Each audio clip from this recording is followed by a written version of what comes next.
Hello, everybody.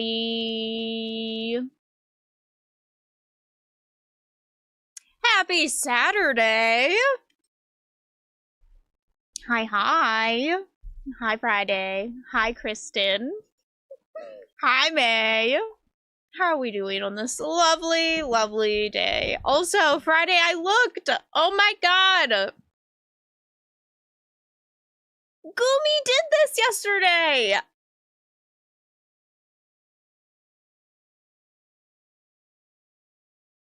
That's weird. I know. I know. Eiko, hello. It's so cute.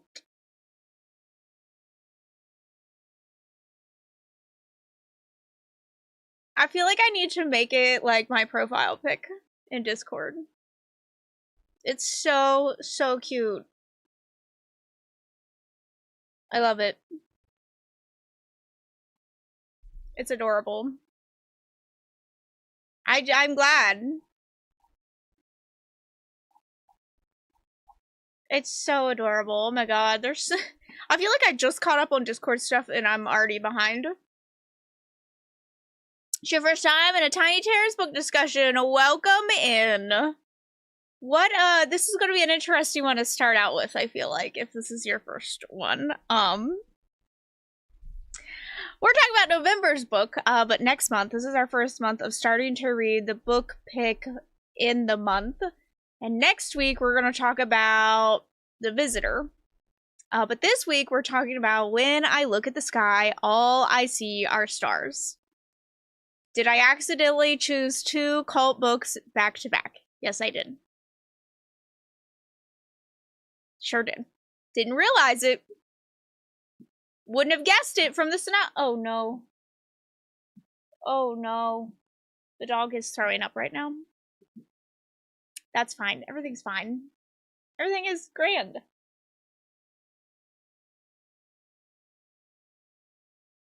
Anyway, yeah, on brand. On brand. One moment. One moment.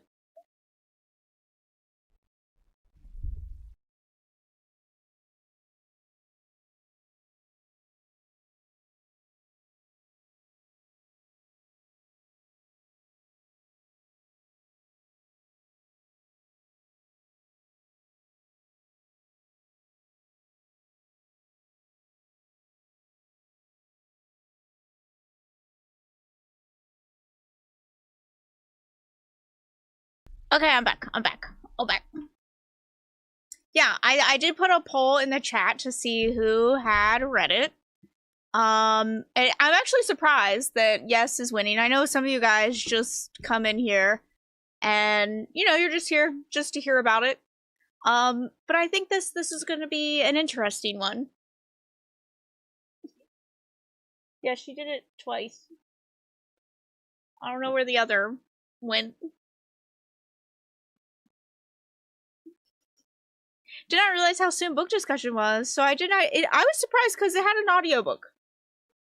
Normally these don't, because, you know, they're short novella indie horror things. But I was surprised that this one had an audiobook with it. For those who just want a quick recap or want to know the synopsis, I just had it pulled up. Dr. Rachel Hagendorf, what a name, truly, an accomplished psychiatrist. She's seen it all. She's always prided herself on connecting to the patients who've been brought to the facility, no matter how difficult or closed off they are. That is, until David arrives.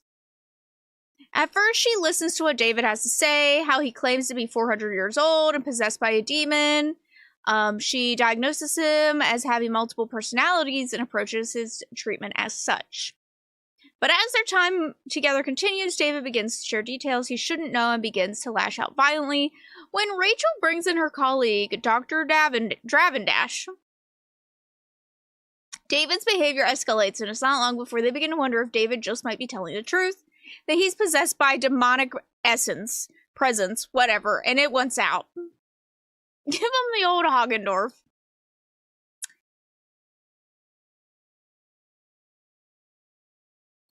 So, reading that, I did not realize that it was going to be about a cult.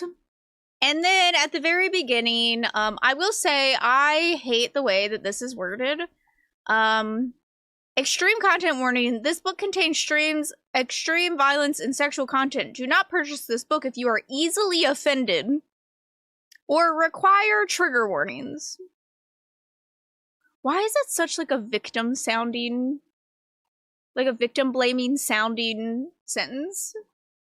Like, I loathe that. I loathe that. Yeah, anyway. I feel this audiobook added to it for me. That's nice. Yeah, the synopsis does not give you any warning at all that there's going to be a cult involved. And then, yeah, it's basically, it sounds like an insult. And then it was kind of fucked up for the author to say maybe that was the author. Maybe that was the publishing house. I don't know who put it in, but like the wording of it, not good. I'm not a fan. And then there's also basically something in the beginning saying that the author joined an online cult. I didn't even know there were like online cults. At least, I guess to me, everything that I've ever read has very much, and everything I've seen about cults has very much been like a physical presence where, you know, you have a group of people because they're looking for a community, and it tends to be more togetherness involved. So I didn't even realize being an online cult was really a thing, but apparently the author actually joined an online cult for 4 years, and part of this book is based on that experience. Here's the thing, because upon reading this, I thought the cult seems very like skimmed over in portions of this book. The author wrote about their experiences in a cult in a different series. This book just tags onto that series. It takes place in the same world as that series, but the experience about the cult itself is written about in another book. And that made a lot more sense to me. Because my first impression of this book was that, what am I reading and why can't I follow it? I would love to know what other people's first impressions were. I do not know what the hell that flashing just was, because I'm sitting in a completely dark room.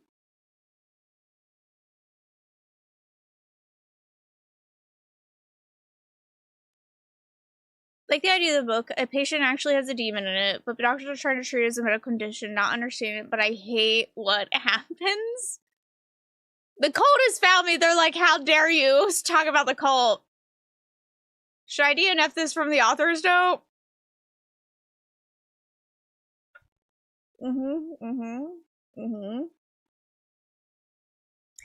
I thought it was just genuinely kind of hard. The writing made it hard to follow. And because you're flipping points of views, and it's kind of hard to know which voice you're listening to sometimes, and which voice like you're reading from. Because you're from David's point of view, who is the one that essentially has the demon in him. And basically how he got there. And then you're from the psychiatrist's point of view, and then I think there's like 2 other views that you're from as well at some point. One of her, like the other guy, the other, you know, colleague that comes in. So you weren't always clear, because the thing with David is that he is often talking to the demon and the demon is talking to him. But it was really hard to follow that conversation that was happening.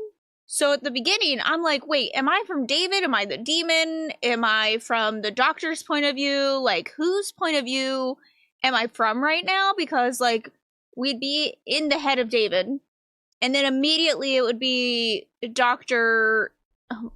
Rachel. Just gonna call her Rachel.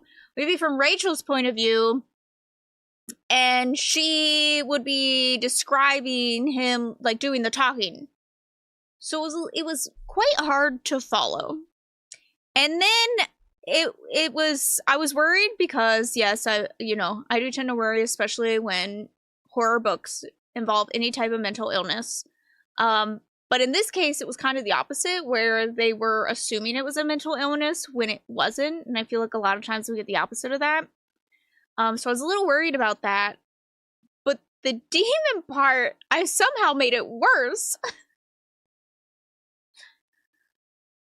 It would jump through times as well. Yeah, so there would be a jumping around because we're from David's point of view, and then we're from Rachel's point of view.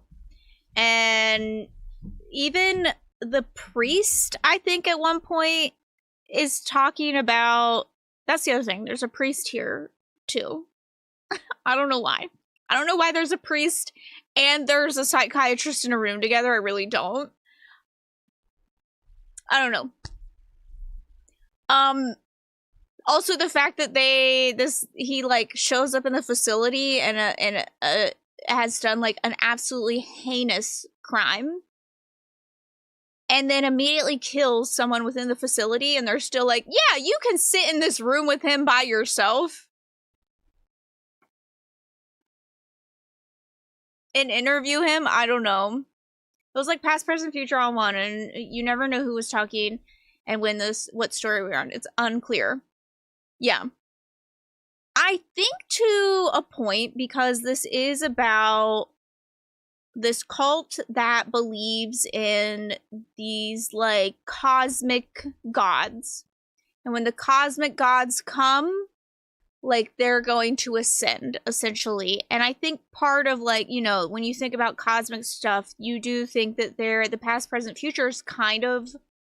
It's not linear, like we tend to think of time. It's, you know, kind of more, I guess, spherical in a way.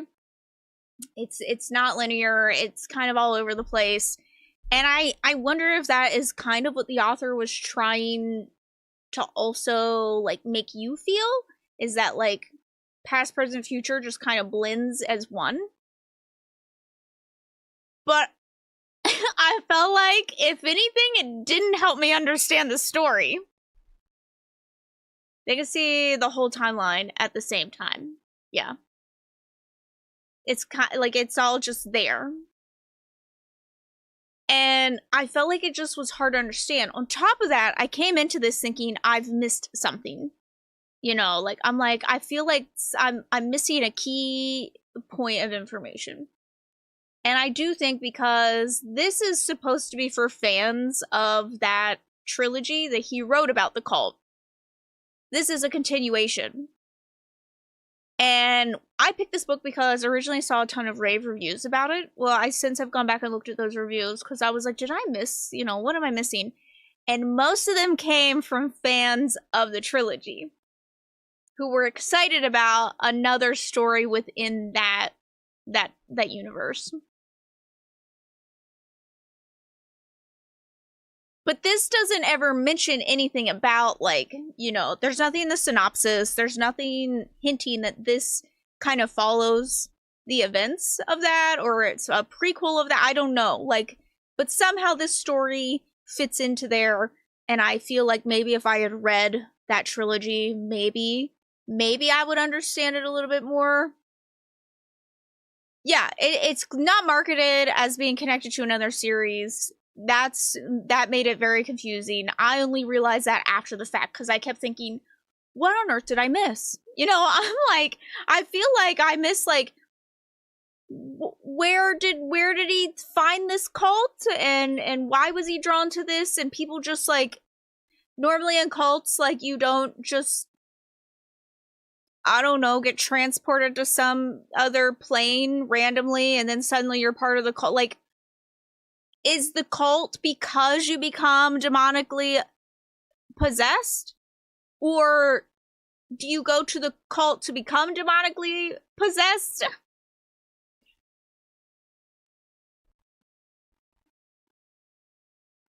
A little confusing overall.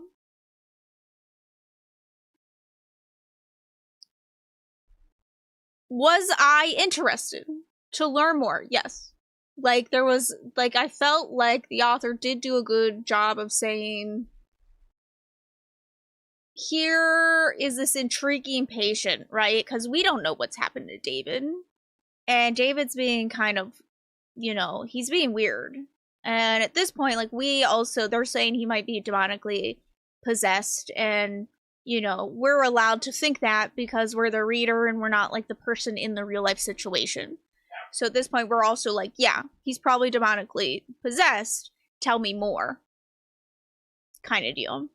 How did he get here? What happened? And then we're talking about, like, trials. So I'm like, what were the trials? And, you know, I was hooked enough to be like, what's happening? They join an online cult and then become demonized because I was trying to figure out how the online cult fit in all this. Me too, May. Overall, the book was an attempt. I didn't know this was tied to the trilogy, so yes. I was thinking the same thing. I was like, this concept is neat.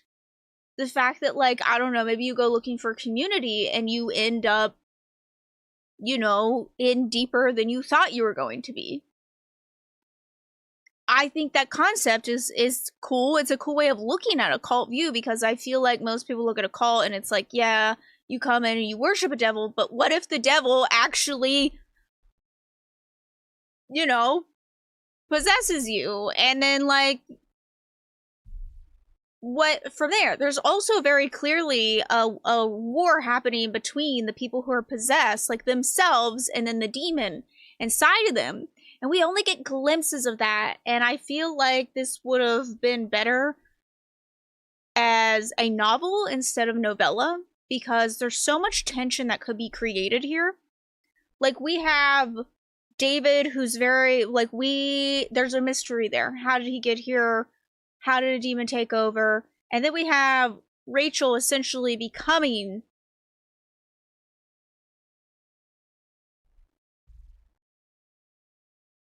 so wait, I looked for a community, got in deeper than expected, and ran by a malicious demon? Wow, that sounds so familiar! Who here has ever had that experience? Wow, what?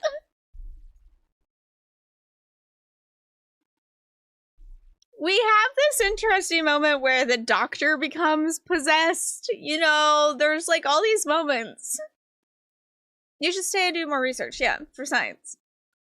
There's a lot of parts that I felt like the tension could have been built, but because the author was trying to fit this into a smaller novella, I feel like it just didn't work. The pacing didn't work. The information just felt like it was laid there kind of deal, and here it is. Parts that really, but Frankie, I swear to God. We need a support group for this because this sounds familiar. Hi, Alma.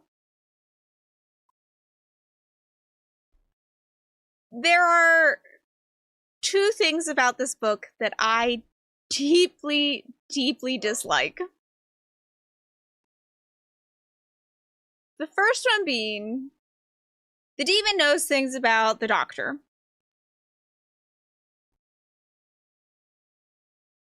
And the doctor is like, hey, I'm starting to think he might be possessed. And the other doctor's like, well, why do you think that? And she's like, Rachel's like, because he knows things about me that no one else knows. And he's like what? And instead of, you know, delving into something that could have been seen as like a flashback or exploring the emotions of Dr. Rachel, instead she just blurts out her whole traumatic story to this something she's never really told anybody about, to a colleague. And out of nowhere, she's just like, oh, hey. And trigger warning, we're about to talk about sexual assault and really weird sexual things here, sexual violent things. But she tells the whole story essentially about how she was raped, she became pregnant, her family made her have an abortion. Like, there's this whole story that she just blurts out in all of this. It's, yeah, in front of a bunch of men at a group meeting. In front of a bunch of men in a group, and she just blurts out her whole traumatic experience. And I was like, yeah, the trigger warnings don't even, no, because, you know, if you're going to read this book, Don't read it at all if you need trigger warnings.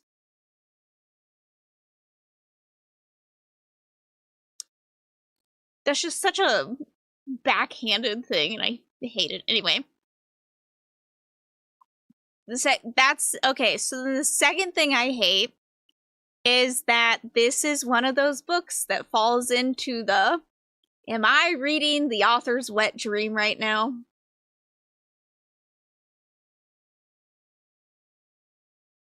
Here's the thing. When the monster attacks, for those who don't know, David initially is brought in because he attacks a priest, and he starts by essentially eating the groin of the priest.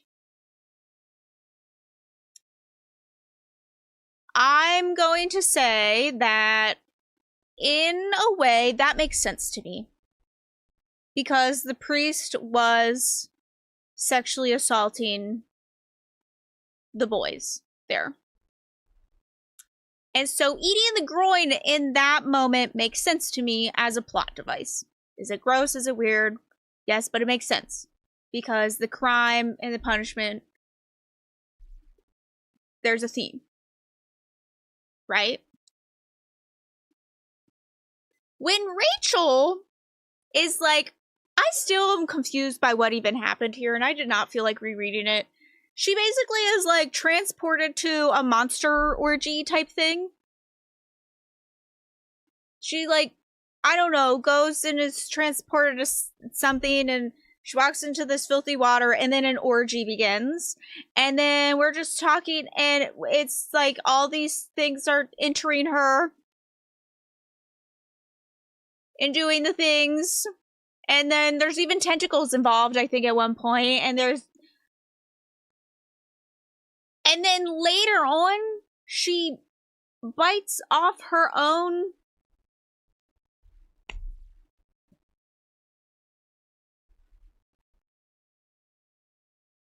nips. And to me, I was like, what? How does this come to anything? And then it's like they call one of the gods like mother, and they're like having an orgy in front of the mother.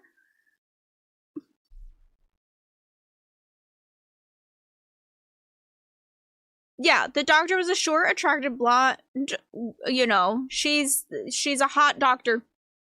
She's working around a lot of men. And the worst part to me, too, on top of that, is that the demon, David, says she's wanted it since I first came in here. This was a rape fantasy. Maybe I want to throw up my Subway sandwich. Next scene, she is fully healed in space, yeah. The mother bit was weird. I was like, yeah, the author has a weird mommy it was weird. Because I was like, okay, maybe this is it. This is really weird. It's also really weird because this is a woman who, instead of being further traumatized, this is a woman who at this point has already talked about her trauma being sexually assaulted earlier in life. And now, in this moment, she's now ecstatic from it. From this essentially over-the-top sexual aggression. And, you know, she's wanted it since he's walked into the room. And she was asking for it. And suddenly she's excited about it. And like, she's like,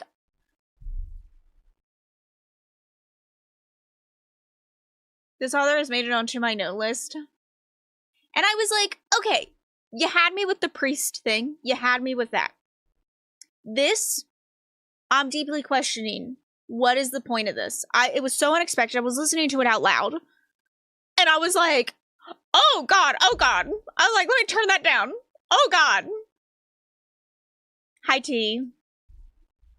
I was like, that is, I don't want to,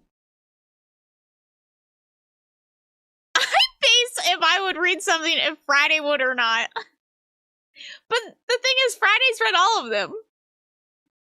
Yeah, so then I was like, this doesn't make any sense. This doesn't fit with the character that we've created. This is a rape fantasy. That's what this is.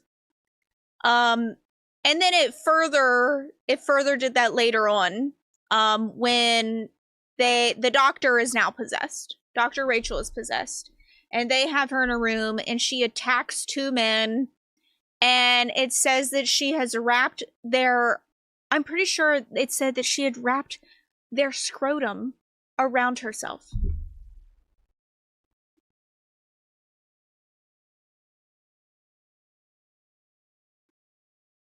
What? That doesn't make any sense! My boyfriend came in a room at that part and I was like, oh god, yeah.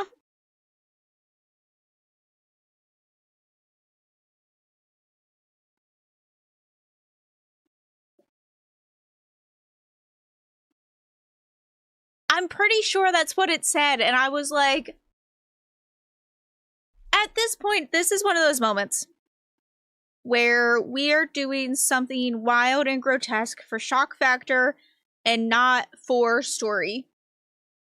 Because the scene where she is in this weird orgy doesn't really make sense to the story. If anything, it's counterintuitive. Anyway, whatever. If anything, it doesn't work. Right?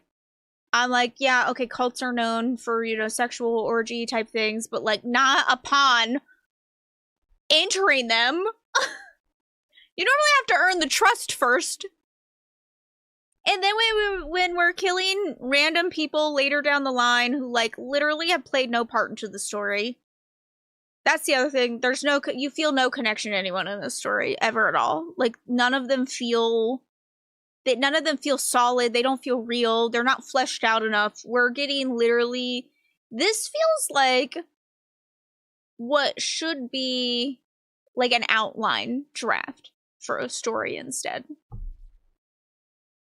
And it's like all this weird sexual stuff. And then at the end, she's in space and she's like, oh god, my nipples are back. And there's the mom and David. And then we have a wild scene again whereupon she's like ascended, essentially at this point. And she's like, all right, time for me to go, time for me to ascend. She didn't even willingly join this cult at this point. Like this just happened to her. Because, she was asking for it. And she ascends. And immediately upon meeting the mother and David again, she bends over and David is in her. And she's sucking on the mother. And I was like, what is happening? Why? Is that all we do here?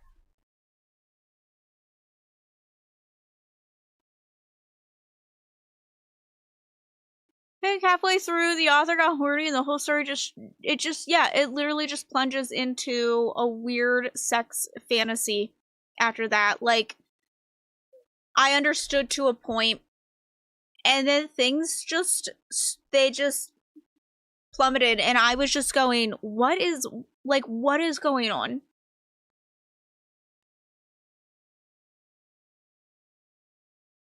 There's one way to be the mother-in-law. I think that they genuinely, like, it's made me nervous because at first I was interested in what the trilogy that this is like kind of based in. At first I was interested because I'm like, clearly I'm missing something. Like he spent all this time in a cult. Because I was thinking after reading this and not realizing that there was 3 other books, I thought, what a waste of time for him. He spent 4 years in a cult for what? God, what a waste of time, because there's barely any mention of it. And so I was interested. I'm like, maybe I'll read, the other 3, but now I'm deeply terrified to read the other 3. Are they actually going to talk about, what this person found out in this cult? And what kind of cult? Because I don't think it's ever mentioned what cult it is. And, is it also going to be this way? Is this cult just based around, like, did they just have a porn addiction and they joined a porn cult? Like a horrifying... Because I do know there is, unfortunately, some very dark parts of the online that have deep, dark kinks. And that's what this felt like. It felt like we had entered those deep, dark kinks and called it a cult, when really we're just obsessed with sexual assault. Everything else this author ever writes and will not be trusted anyone that gives this book a high review. Well, then I was like, I can't believe, because I picked this book because it had so many good reviews. But again, a lot of the reviews came from people just wanting something else from that original trilogy, which, so then I'm like, God, is it the same? But like, I just really can't stand when horror writers choose to use sexual violence as a shocking factor rather than something that like makes sense to the story. There are so many other things that could have been done.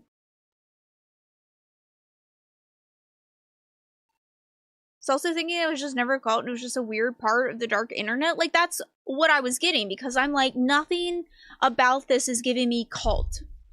Anyone who's ever looked into cults, has read about them, researched any part of cults, there really isn't any of that in this. And I don't know if it's in those other books, but in this one, it's not there. David just becomes possessed. He like goes looking for some answers kind of deal. But there's never it's like, the cults don't realize they are a cult, but it's also like, there's no part of him that like finds some person who is like speaking everything, that like they have the answers, they welcome them in, there's this community sense of building. Their full trust goes into somebody else who is telling them essentially what to do. We don't get that at all with this. He just becomes possessed. And it's like, they talk about, you know, there's these people that have this belief that these cosmic gods are coming back, but we don't get any insight into, like, any of that. Doctor's trying to work out what it is, and as them was so much worse, that has to remain in my 1 stars. Yeah. The ending was terrible. I do have an alternative horror novella. If anyone is looking, if anyone wants to read something where it's essentially someone is possessed by an entity that is much older and darker and non-human, and kind of like losing their mind because of it, that does not involve sexual assault, simply because it seems, you know, quirky and fun to add to your horror story, because that everyone hates that. No one at all is getting a boner from this. Sour Candy by, I'm gonna get the name wrong. Hang on. Sour Candy by Keelan Patrick Burke. It's interesting because it has a similar cover.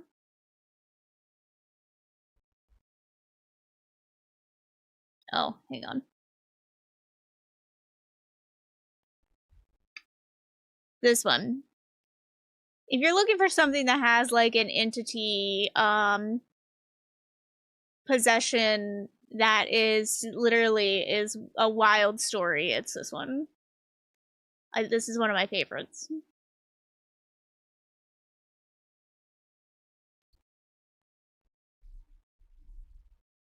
Yeah, I originally read this. When I finished this, I kind of sat for a moment. I'm like, I don't really know what I read. I don't really know how to feel. I don't know. And then the more I sat with it, I'm like, I'm angry. And also, what a waste of time. For this person to spend all that time in a cult. I also thought it was weird going into it because I'm like, why would you spend 4 years in a cult to write 200 pages about it, essentially? I don't know. That seems like not really worth it. And after reading it, I'm like, it really wasn't worth it. Which makes me think that some part of it was a willingness. For some reason or another. So, I would love to know, those who did read it, what are you rating it? I think for me, I'm giving it a, oh god, I don't know, a 1.5, maybe a 2.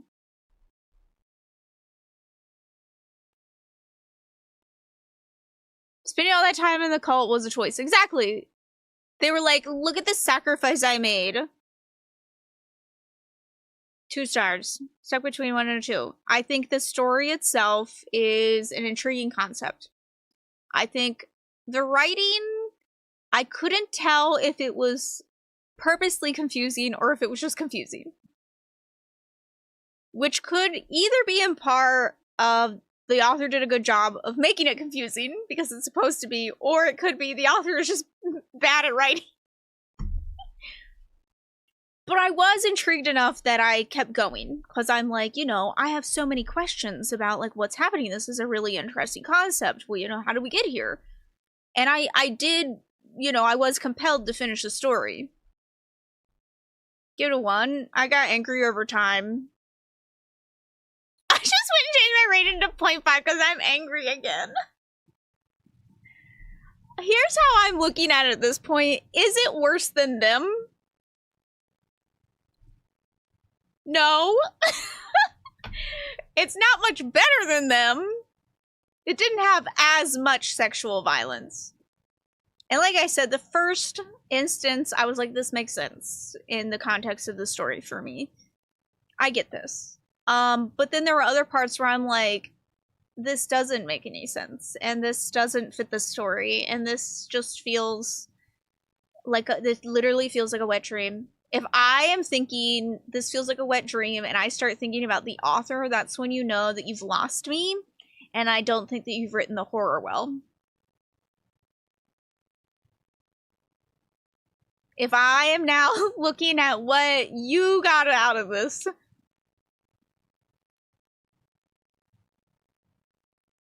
spend money on this book, so like I'm pissed. That's fair. I've bought all of them so far. And yep. I love that them is what we compare the bad shit to. I mean, it was just really bad. Oh, May, don't read it, May. Do not read it. I would not wish that upon anyone. The whole book has been the end of this book. It would have joined them, but it didn't. Yeah.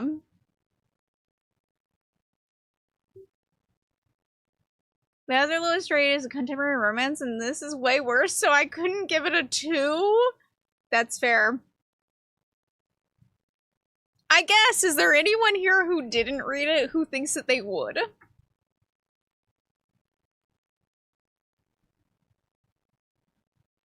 Not sure I'm going to unhaul this book, like I don't want to curse anyone. What's interesting though is that, like I said, it has a ton of rave reviews.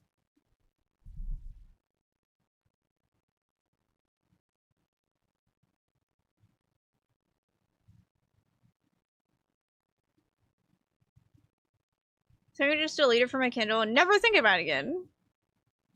Now I decidedly will not. Do you think you're gonna read The Visitor for next week?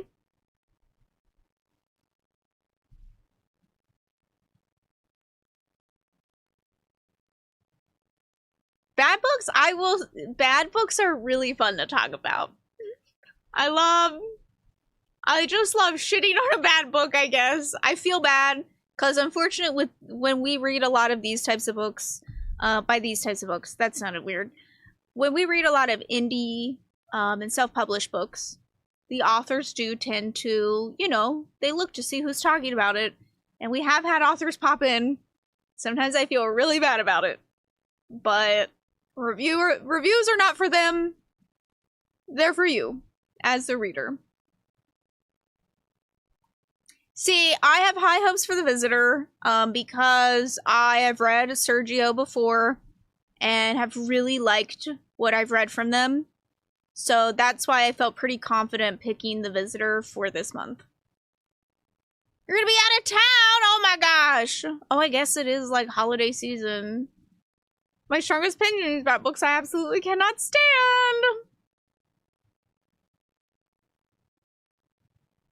Yeah, it's from Sergio, the author who did Camp Slaughter. Yes, so I think it will be a good one. Would have read because I enjoy Camp Slaughter. Yeah, I'll let you know. I know that Camp Slaughter had an audiobook, but I don't know if The Visitor does. I'll have to look. But I did enjoy it, but, did you know Camp Slaughter is a series?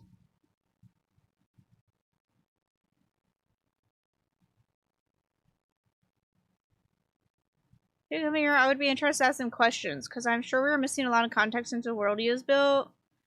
Yeah. We were going about this in a very weird way. Found it was a series upon... Yeah. I had read it before it was announced that it was a series, and then afterwards I was like, oh, I'll probably continue on, and I haven't, simply because if I don't binge read a series, chances of me continuing it lessen and lessen. I have a tentacle fetish, and you know what? It's fine if he does. It's just when you are writing a story like this, I needed to make sense in the context of it all. And I think that's the part that a lot of horror authors don't get. You can have sexual violence in your books. You can have extreme violence in your books. But I needed to have context, and I needed to fit into the story as it's being told in a way that isn't out of the blue, extreme in the context of the story. There are ways to write it in that don't make it seem like a wet dream. I just want to know for sure if what I think was happening is what happened. Just having the extremes there just because doesn't... Yeah. Yeah. Like, it needs to be written not for shock value, and it doesn't need to be every interaction. That's what so many... Like, there are so many other things that you can do that fill people with horror than just that. It does not need to be every interaction that happens to a character.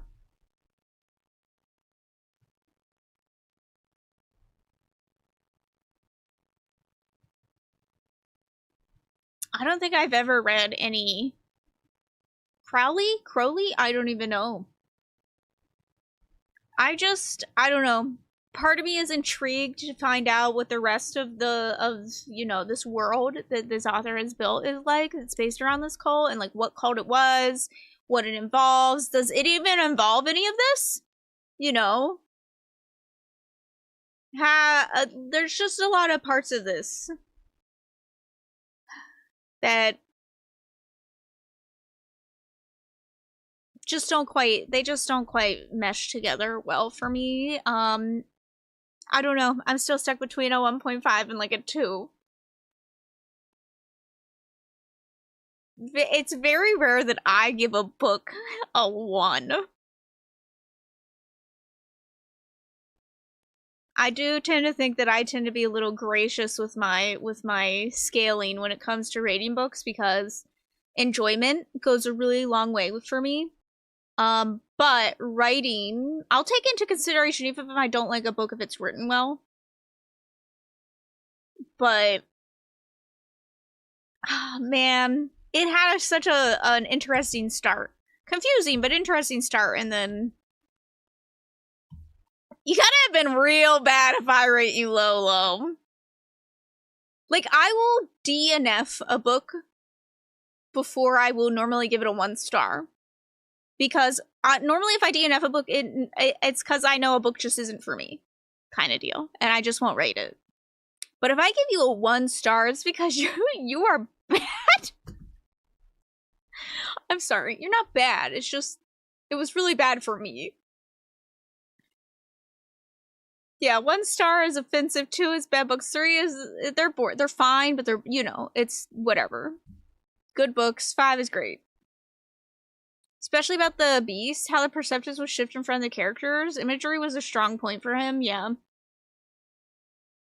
Yeah, like, I could tell that this person has, they've definitely wrote before.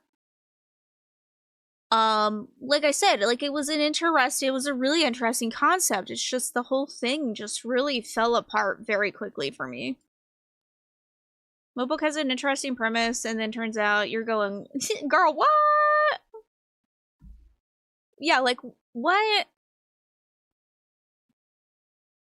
So it says it has extreme sexual violence. Yeah. Yeah, that's why it makes me wonder what this cult was, you know? Does it also say do not read if you need trigger warnings or you are easily offended? Such a fucking, you know, it makes sense. When you read the book, and then with that context, it kind of makes sense that it's a victim blaming sentence.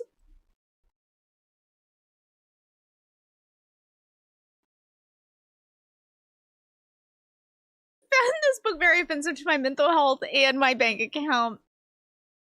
Yeah, questioning everything about you as a person. 2 at the end of the day, to sort of give him the benefit of the doubt, because this is tied to a series I never read, yeah. Not that the book ever tells you that. You have to go figure that out on your own. Yeah, I'm pretty disappointed in this one. I had high hopes for this one. I really thought that this was going to be a good one. And turns out that didn't happen. Somehow the book from like 87 was better than this one.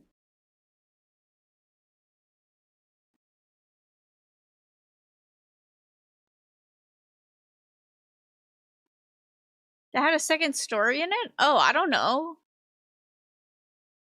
If there was a second story, I didn't read it. This one has a trilogy tied to it, but if there was a second story within your edition, I don't know.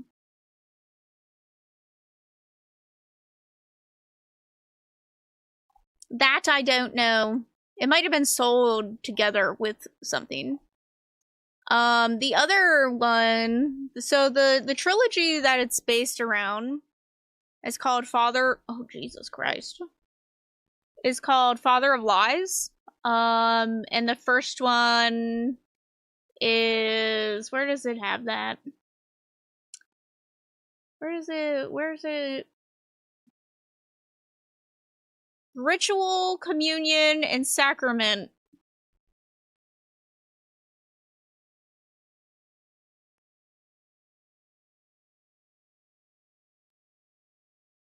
The guy who joins the cult in the series is a telemarketer. It's a novelette. What's it called?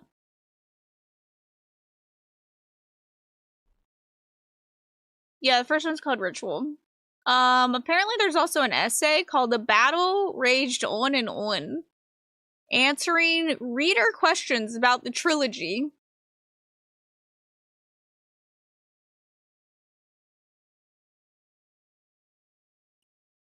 Is this kink material? Number 1 question.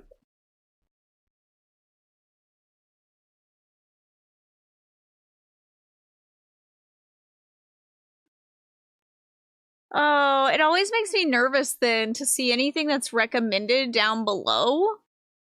Cause I'm like, this looks interesting. But then I'm just like, And like this series has like a 4-star rating. You did enjoy Boys in the Valley. I do remember you saying you enjoyed that. But I mean, it has like high ratings. This one also had high ratings. And like a pretty small group, but still.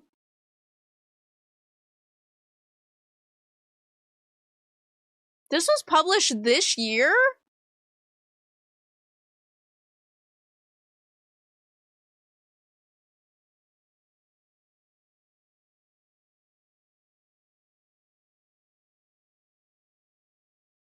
Guess we just we just weren't the target audience, I guess. I don't know. I thought I would be. Really did think I would be based on the synopsis, but turns out nah, I wasn't. I sure wasn't. All right. Well, the one that they're reading next week, we're talking about next week, is The Visitor.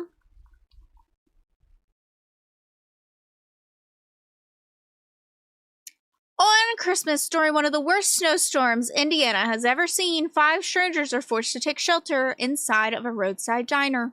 As the night progresses, the snowfall shows no signs of relenting, ice begins to build up on the roads, and the temperature seems to be dropping by the hour. But the worst has nothing to do with the weather and everything to do with the 6th visitor coming to the diner. The jolliest time of year quickly turns bloody as the diners find themselves fighting for their lives. This Christmas won't just be white, it'll be red too. And we know that this is an alien-esque book based on the cover. It's very short, 72 pages. So, I think it'll be fun. Try to read it and have good feelings about it. Me too. I am hopeful. I'm hopeful. I did read Secret Santa last year. I think it's more of a novel, though. I'm just thinking what other Christmassy ones I've read, and it was fine. You can leave this one until 11 o'clock to read. That's what I did today.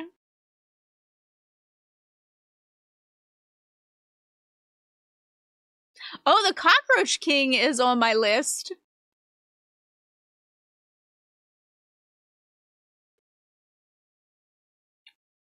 Part of me kind of wants to do those, just the like short stories sometime, but then again, I think they're like Amazon Audible exclusives and Amazon exclusives, so then I'm kind of like, eh.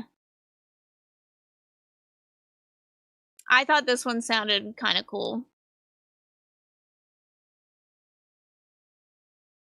Can't wait for the last motherfucking Christmas? I think at one point we need to... There's Sour Candy. I like, Keelan. I would say I would love to read more by that author. I would love for us to read a Laurel Hightower sometime. Now, Laurel Hightower, I do not believe has anything on Kindle Unlimited. So, that would be kind of a setback, but I love Laurel Hightower so very much. I love their writing. And I've read a lot of their stuff. They do some novels, some novellas. The Dead End. When did this come out? 2022, 23. Every Woman Knows This. I don't know. Is this a novel or a novella? Well, this is a novella. Every Woman Knows This. Never-ending storm rages, tossing a dark and bottomless sea.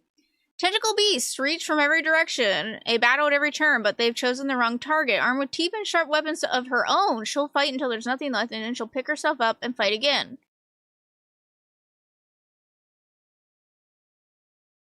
Oh, this is a short story collection. Ah, okay, never mind. Tentacles? It's a short story collection. I trust Laurel Hightower, though. The amount of tentacles I have encountered this December. The emojis on YouTube are awful. They are not good.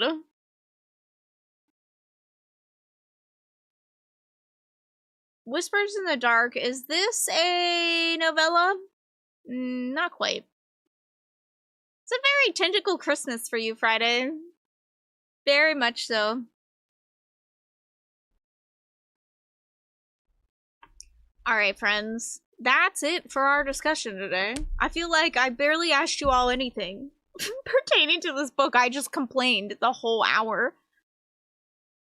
So if there's any last minute things that you guys would like to add, let me know. We also complained. Yeah. It was interesting, and I wish that, you know, we could have more spaces to talk about what the horror community does right and doesn't do right in a lot of aspects. And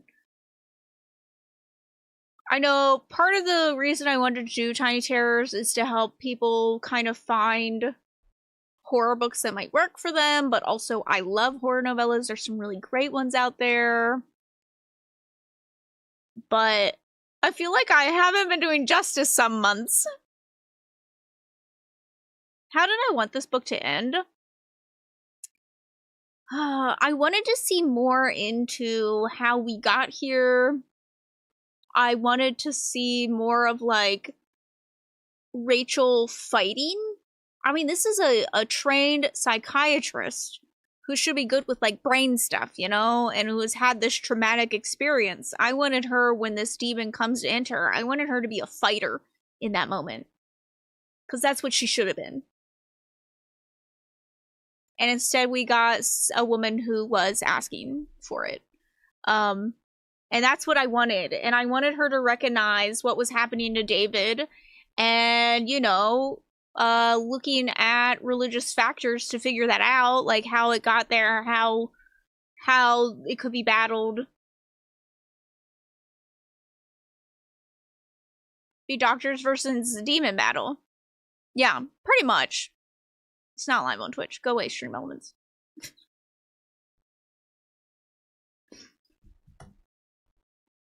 Alright, friends. Thank you so much for hanging out with me. I appreciate it. I appreciate you reading some of these sometimes absolutely terrible books with me. But we found some goodies. Yeah, it did kind of come out of nowhere, and it was just kind of weird. And I don't know, if we were going to have that ascension moment, we still could have. But I feel like it should have been a fight to get there. It really should have. Everything just kind of clicked too much into place. Yes, if you're in the Discord, tonight is movie night. In just a few hours, we are going to be watching Anna and the Apocalypse, which is a horror zombie movie at Christmas time that is also a musical. So if you want to join me for that, please do. But yeah, if not, I'll see whoever tomorrow for a normal stream over on Twitch. I'm going to be playing Cult of the Lamb, continuing Cult of the Lamb, and if you haven't joined the cult, you can over on Twitch. There's a fun integration that will put you into the cult if we get a new follower.